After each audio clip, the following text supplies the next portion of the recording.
All right, welcome. So as you guys probably saw this morning, I posted a a new assignment, GMAW1. So what that means is we are kind of transitioning over as far as our curriculum goes to some new stuff.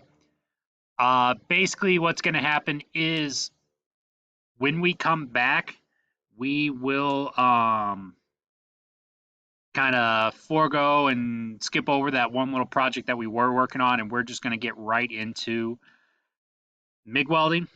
So in order for you to have an idea of what's going on, we are going to start essentially our MIG welding unit. I have a presentation for you today. There's a little bit of a homework assignment for you guys to work on during either asynchronous time or, whenever time. That homework assignment is due.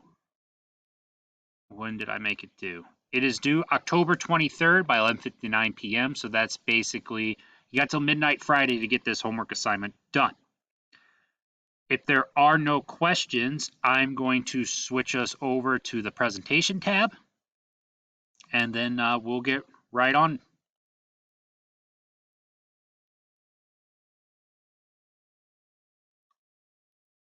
All right. GMAW1, History and Overview. Objectives. Upon completion of this unit, we shall be able to understand what GMAW is, differentiate between semi-automatic and automatic, and recall the advantages of the gas metal arc welding process. Metal inert gas welding is formally known as gas metal arc welding, or GMAW. MIG was developed during World War II as an extension of TIG welding technology. Combining the techniques and advantages of TIG's inert gas shielding with a continuous consumable wire electrode created a more efficient welding process. In MIG, an electrical arc is created between a continuous consumable electrode wire and the workpiece. The consumable wire not only functions as the electrode in the weld circuit, but also as the source of filler metal. The process of depositing the molten metal from the electrode wire onto the weld puddle is called transfer, and four modes of transfer are used in MIG: short circuit, globular, spray, and pulse spray. So the history of gas metal arc welding, it was developed in the 1940s to increase productivity, based initially on the GTAW or TIG process. Earlier, GMAW used shielding gases that were inert, non-reactive, therefore the term MIG, which stands for metal inert gas.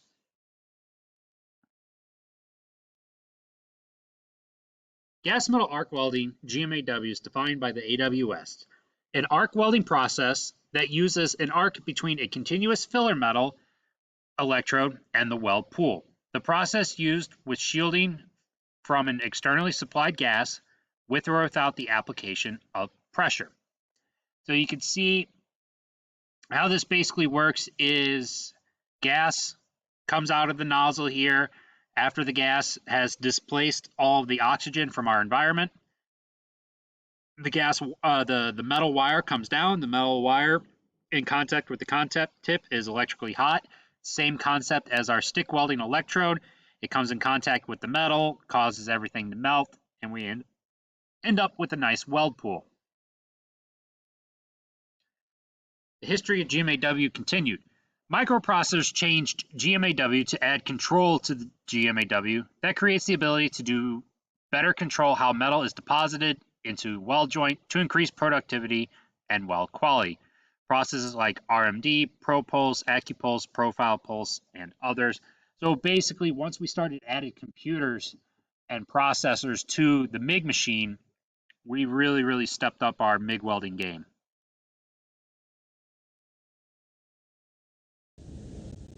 The MIG process can weld most commercial metals and alloys, including ferrous metals, aluminum, and stainless steel. Continuously fed wire allows the operator to concentrate on arc control, making MIG a simpler process to learn. The travel speed and deposition rates in MIG welding may be much higher than either TIG or stick welding, resulting in greater speed and efficiency. By continuously feeding the wire, electrode changing is minimized, reducing weld defects caused by interruptions in the welding process. The MIG process produces little or no slag. The arc and weld pool are clearly visible during welding, and post-weld cleanup is minimized. MIG can be done in most positions, an asset for manufacturing and repair work where vertical or overhead welding may be required. GMAW advantages. It is faster than gas tungsten arc welding and shielded metal arc welding. It decreases the time it takes to deposit the same volume of metal, reducing time to weld, reduces labor costs, and increases, that should be output. I don't know why they put throughput. Provides higher deposition rates while minimizing starting and stopping. It reduces post-weld cleanup by eliminating slag removal. One thing that I love about MIG welding is something called trigger lock or trigger hold, depending on what machine you have. But I use this all the time in my summer job where we're using pretty thick wire, but also have to do very long welds, 10, 12, sometimes 20 plus inches in length.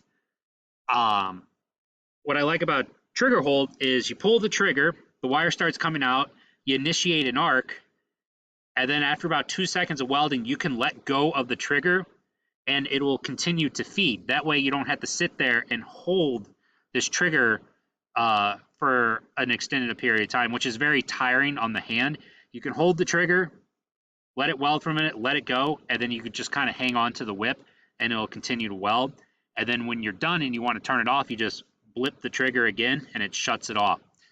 It is a very, very nice feature that MIG welding has that really no other process has. I love it. I use it all the time. MIG welding is used in fabrication and manufacturing where speed, efficiency, flexibility, and cleanliness are important.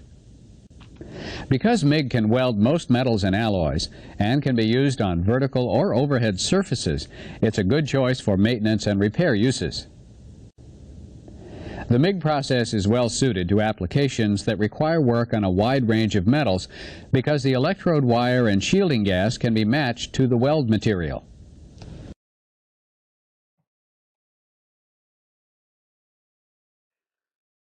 GMAW applications. GMAW is used in a number of applications in industry, including metal fab, manufacturing, maintenance, home hobbyist, and repair. It's a pretty common process these days.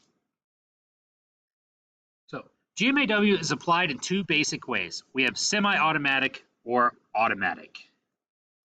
Semi-automatic welding, defined by the AWS. It's manual welding with equipment that automatically controls one or more of the welding conditions.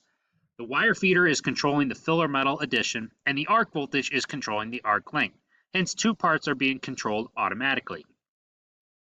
With a MIG machine, we set the wire speed, and the machine spits out the wire at a constant speed, so that's automatic.